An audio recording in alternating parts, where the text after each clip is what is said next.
Hello and welcome to Founders Time. On this episode, we're talking to Rael Cline from MediaGamma. Rael, could you introduce yourself? Yes, thank you very much for having me. So my name is Rael. I'm co-founder and CEO of a London-based AI company called MediaGamma. As you may or may not hear from my accent, I'm South African, so I grew up in South Africa, did my undergraduate there in finance and economics, had some work experience within finance actually, private equity type roles within South Africa, came to the UK in 2010 to study a master's in finance at Cambridge, and decided after that to quit finance, as you do. So I actually went back to South Africa for about 18 months and joined a mobile telco startup, a mobile virtual network operator. So we would lease underlying infrastructure from a telco and provide voice data solutions, etc. But returned to the UK in 2013, and what eventually became MediaGamma after that. So can you talk us about any sort of startup projects you worked on, or your time at the telco in South Africa, for example? Yeah, it's an interesting one. So definitely a startup there from sort of day zero. But obviously the scale being telco and the capital investment and everything else is very different to a sort of pure software type company where you can kind of demonstrate milestones with far less resources. But we were providing voice data solutions and tech solutions for a specific niche within the South African market. But in many ways, a lot of the problems are exactly the same. Is you've got very tight timeline to prove things, hiring always challenges, and communicating with all the problems around customer acquisition and all that are very much the same. And certainly taken a lot of those lessons with me as you do. Okay. And so how did you then go into MediaGamma? How did you? Yeah, it's an interesting story there. So I came in 2013 in September to the UK. And my wife was trying to monetize her website, and so got looking into, how is it that you sell ads online? And it turns out there's an ecosystem called programmatic advertising. And just for some context, this is a world where you arrive on a website or an app or whatever channel it may be, and behind the scenes there's a real-time auction to show you an ad. So in 100 milliseconds, algorithms submit a bid, a winner is chosen, and the winner's ad gets shown. Now, this happens hundreds of billions of times every day all over the world. So once I discovered this whole ecosystem behind the scenes, thinking about my finance background, there's a couple of decades worth of experience around how algorithms are deployed to a live market, buying and selling things in real time. So really the initial idea was, can we apply some of the algorithms or even products from the finance world into this world of programmatic advertising? So I was searching online. The original idea, as weird as it seems now, was actually around derivatives. So could we offer something like online ad derivatives into the programmatic advertising world? And I was Googling online ad derivatives, nothing really coming up except for some research done out of University College London, UCL, where Dr. Jun Wang had been doing a whole bunch of research on how to apply this in the ad world. And of all the places I finally find someone doing it, happens to be in London, same city as me. So I reached out to Jun and said, this is great. I've been thinking along the same lines here. Complementary skill sets, right? And he's obviously sort of academic and technical and algorithm, etc. Myself more on the commercial side.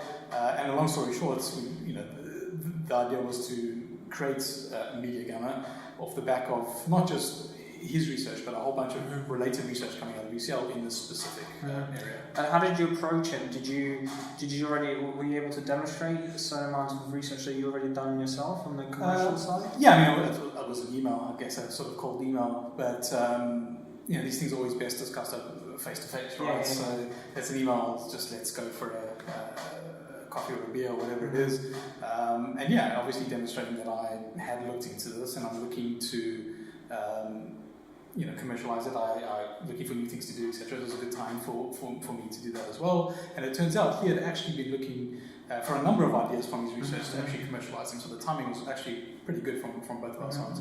And how long did you kind of collaborate together before kind of actually deciding to launch a commercial entity? Yeah, that's a really good question. I mean, it's funny because timing is such an important thing when you're starting a company. You either, and it's so hard to control it. I mean, most companies either too early or too late, and it's really hard to control. But on the other hand, you don't want to make a snap decision.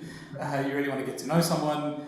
Is it, do they have the same, I guess, ambitions for the company and sort of the roles and, what success looks like, all those kind of things. Obviously trust, have known each other before, of course. So you want, that takes time to kind of build up all these sort of things. But on the other hand, you're always kind of keen to pull the trigger. But to answer your question, there's a lot of, I guess, validation or kind of research to be done anyway. And so both of us were doing that before any kind of formal commitment. But I don't know the exact period from, first email to creating spin out, but it was probably a good few months. But it was a chance for both of us, I guess, to demonstrate that we were serious about the creation of an entity to commercialize it. So can you walk us through your vision for MediaGamma and what's the problem that you're really trying to solve? Yeah, sure. So the problem really stems from a brand's point of view, where really struggling to understand and keep up with what their current users or potential users are doing across multiple touch points. And coupled with that, you've got the expectations from their users are just increasing, right? So I want to have the same customer experience across all different channels. And brands are really having a tough time keeping track of the data sets to be able to do that and what sort of actions to take when. And really this translates into a customer acquisition type proposition for brands. So how do I acquire new users, but also the right type of users? So really understanding the segmentation behind that, but also translating into customer lifetime values. So, it's not just about acquiring someone, it's making sure that they're always relevant and it's a long-term relationship, basically. So those are the two focus areas for us. Okay, and initially when you were starting, what kind of customer development did you do? How did you validate that there was actually a pain point for your customers that you could solve? Yeah, I think it's really about narrowing down the problem. So, we were quite lucky in the early days, and a lot of the lead generation came from word of mouth referrals, and one particular company that we have a very good relationship with. So they did a lot of, frankly, inbound inquiries for us, which is really, really good. But just because something is inbound, and yes, that's demonstrating demand without having to actively market what you're doing, it's not necessarily that translates into something that's a big enough pain point or something that's repeatable, scalable, all those sorts of things. So, it's really quite sort of careful customer development. So you're getting all the inbound needs, but what are the common problems that they have? Are they big enough problems? And from a MediaGamma point of view, if we've taken the decision to build a technology-based company that really wants to scale, they need to be repeatable and scalable. So it's figuring out what sort of problems are common and fit all those criteria. And did you ever have to do any sort of consulting projects just to keep the relationship going with a potential customer? Yeah, I think in the early days, especially with AI type projects, they definitely tend to be consultative in the beginning. I think it depends on the nature of your customer, but if you're dealing with, let's say, a pretty large brand, how you would structure something that's very AI-based is quite different. I mean, as much as we'd all love it to be, here's a link, go download, self-serve, and thank you very much for coming, the reality is very different from that. So there's definitely a consultative element to set expectations, to make it something that's more strategic in nature. It's not just plug and play and it's going to improve all my metrics in 2 weeks. So it's really, if you're going to get involved in the consultative element, it's not just a consultative sales process. There could even be a consulting period of what you're actually doing. And so you want to make sure that consulting period is, ultimately leading to something product-oriented, at least in our case.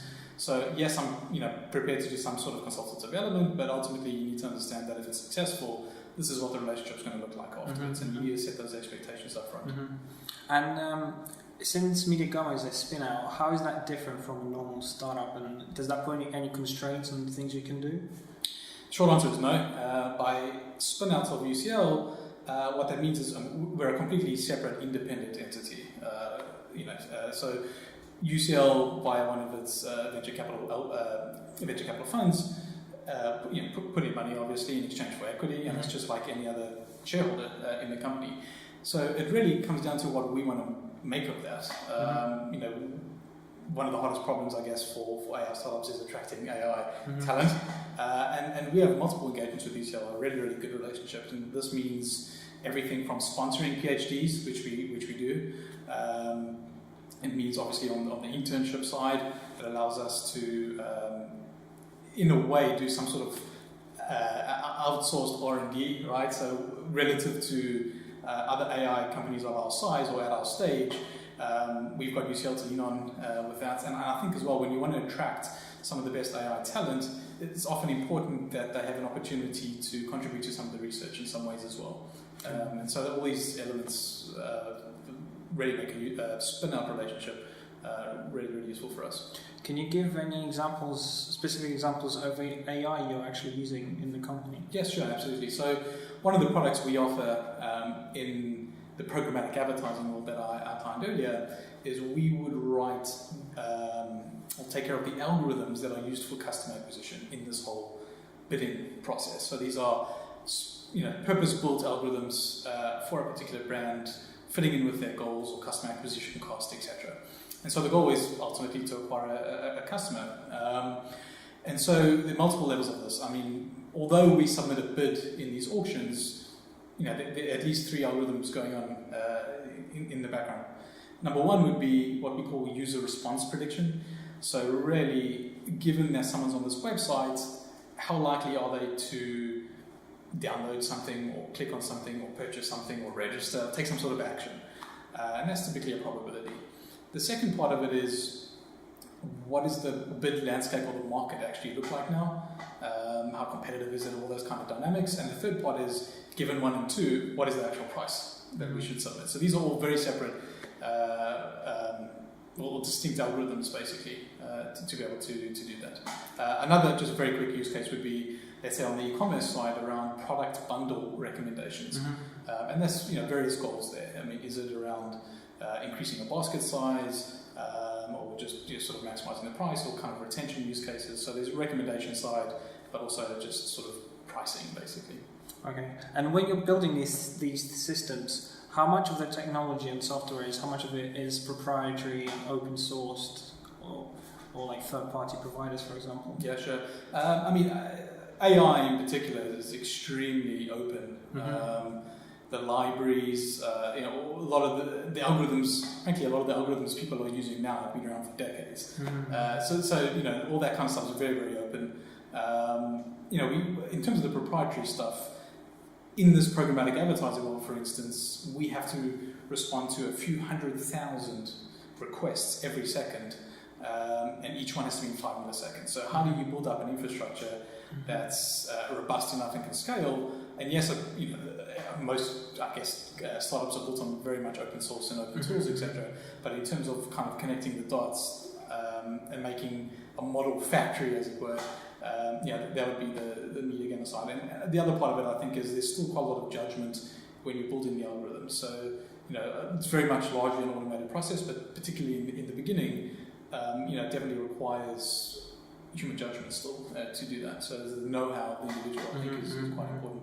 And so would you say that going forward you'd be looking to build more proprietary stuff, or you're still kind of very open to just using open source solutions? Well, I think open source is always going to be a major part of that. I mean, I think differentiating on the basis of algorithms, I don't think is a strong enough moat. Ultimately for us, we want to be transitioning to a self-serve platform, so allowing our customers to create their own algorithms, and we will give them the tools to be able to do that. And I think that's a much stronger moat than an algorithm, basically. So I understand that inside the company you kind of have a lab as well that kind of does research. So can you share any sort of interesting AI research that you're carrying out? Yeah, there's some research that's MediaGamma related and then sort of stuff that isn't. I mean, as I said, whether it's we're funding a PhD student to do the research, or whether it's our co-founder Jim, right, who's obviously still at UCL and producing world-class research there. His research is genuinely groundbreaking. I mean, that's when you see bots collaborating, playing games, and then sort of winning against humans and all that sort of stuff. We're applying those same techniques, area called reinforcement learning, within the programmatic ecosystem as well. So he's done some fantastic research in one domain, but it's actually thinking about, well, this is how it can translate to the problems we face every day, and being able to go from the lab to production in a very, very short space of time. How much time do you allocate between actually doing commercial work versus research? Oh, I mean, we're a commercial organisation, right? Okay. We're not a research-led organisation. So, for us, it's very much everything is commercial. I mean, so much so that when a data science team, let's say, is building models, you're not optimizing for a statistical accuracy measure. You're optimizing for a commercial outcome. Okay. Right. So, yes, people are very sort of technical and all that kind of stuff, but always have in mind that it's a commercial goal and how do you provide value to our customers. And going to the commercial aspects, what is your current marketing strategy and like business development strategy? How do you plan to acquire customers? Yeah, good question. As I said, historically for us, we've been pretty fortunate in that most of the initial customer acquisition was inbound or referrals.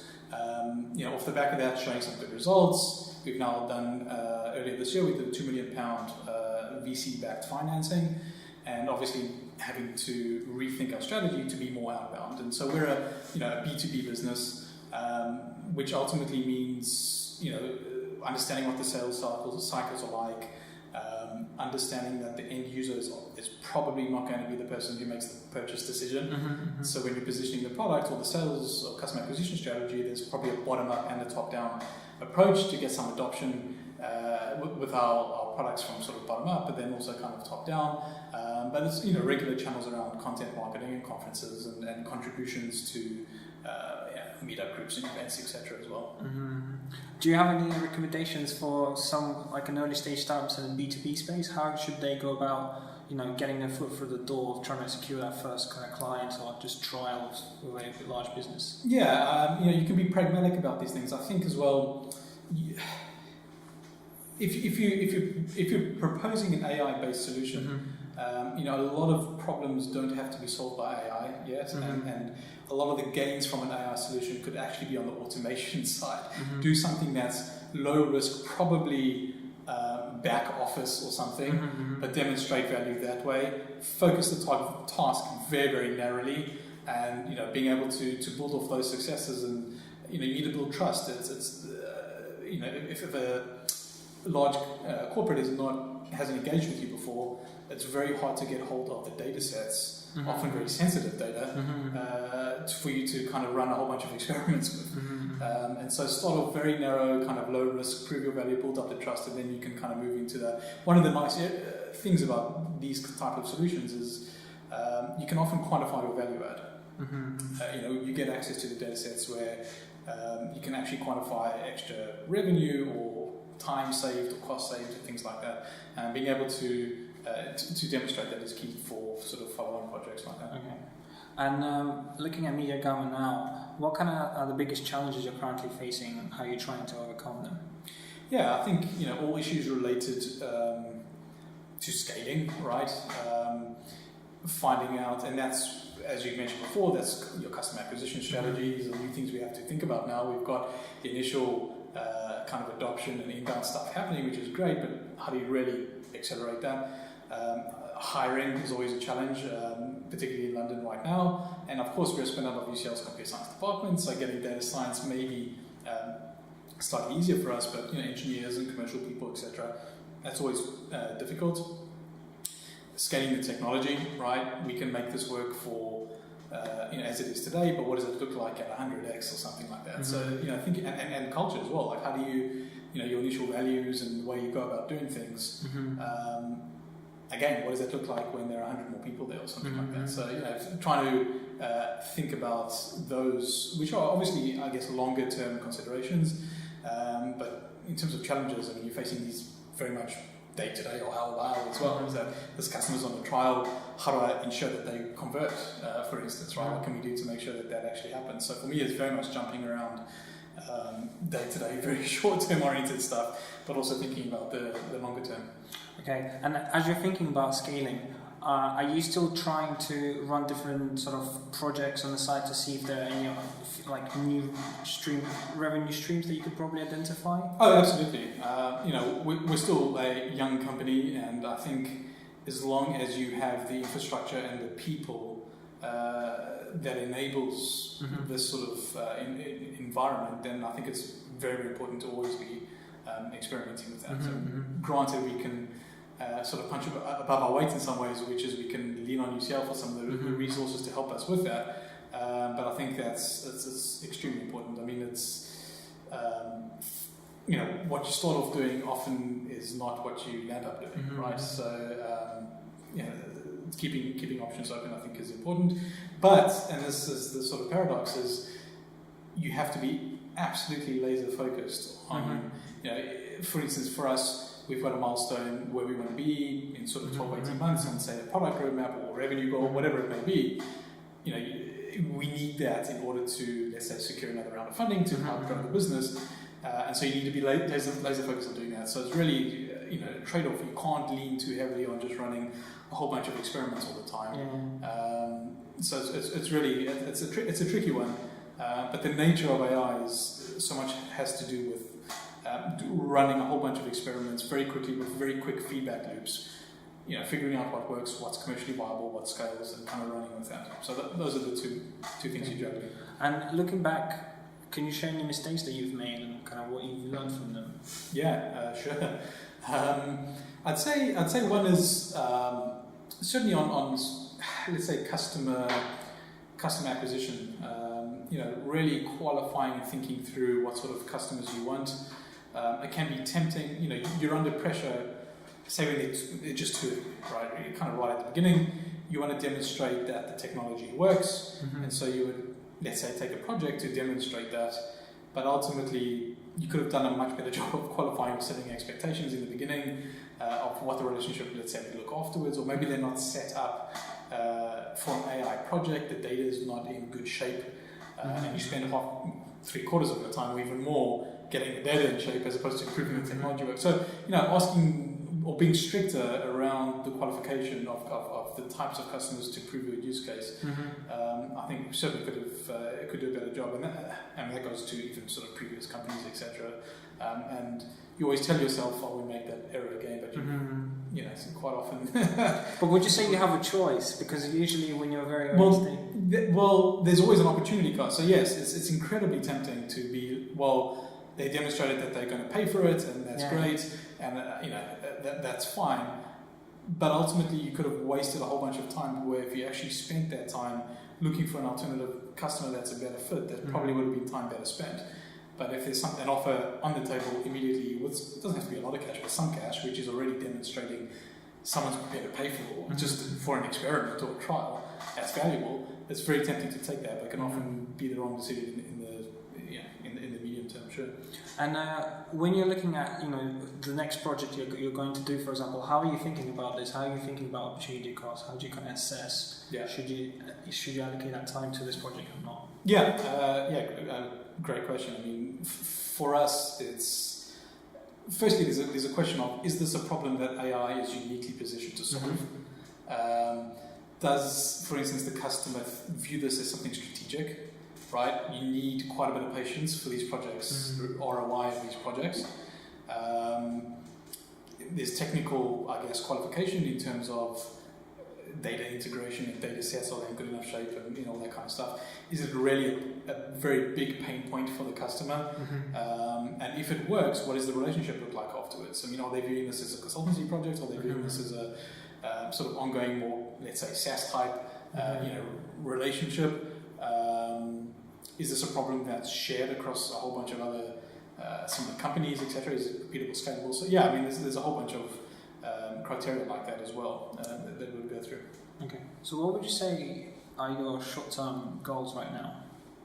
Short-term goals are definitely around, I'd say 3 areas. So they're around hiring, right? Hiring is difficult, takes a lot of time, very hard to get right consistently. So making sure we have the process to be able to do that properly.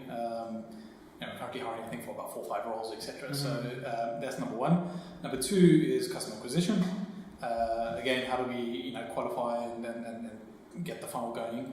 And number 3 is converting existing trial customers and make it to longer term contracts. So those are sort of the day-to-day stuff that we're all focused on. That's definitely the short term. And when looking at hiring, why should someone join MediaGamma? Yeah, so I mean, ultimately, I think it comes down to: are you solving really interesting problems? Are you attracting like-minded, really world-class people that has a culture that I want to be around, and help build something? And I think for us on the MediaGamma side, certainly on the quality of the people and sort of the research and how that translates into the commercial setting. Some of the data science stuff we're doing around reinforcement learning and all that are really, really interesting and hard problems to solve. And obviously I would say that's being biased, but the group of people is just fantastic from all 4 corners of the globe, with a very common understanding of what we're trying to do, and making sure everyone feels valued, and they have to. I mean, the startups, early stage startups in particular, don't have the luxury for that. So, I mean, everyone can see their particular output, how that's moving the needle for the business, and being able to demonstrate that. And that's definitely an environment that people want to come work. Right. And what's the best way to get in contact with you? Yeah, probably email would be the best. So rael.cline@mediagamma.com, rael.cline@mediagamma.com. LinkedIn is good as well. I am on Twitter, but I don't really tweet much. I use it as a more sort of consumption newsfeed sort of thing. But yeah. And so now, just kind of to conclude the video, just a few short questions.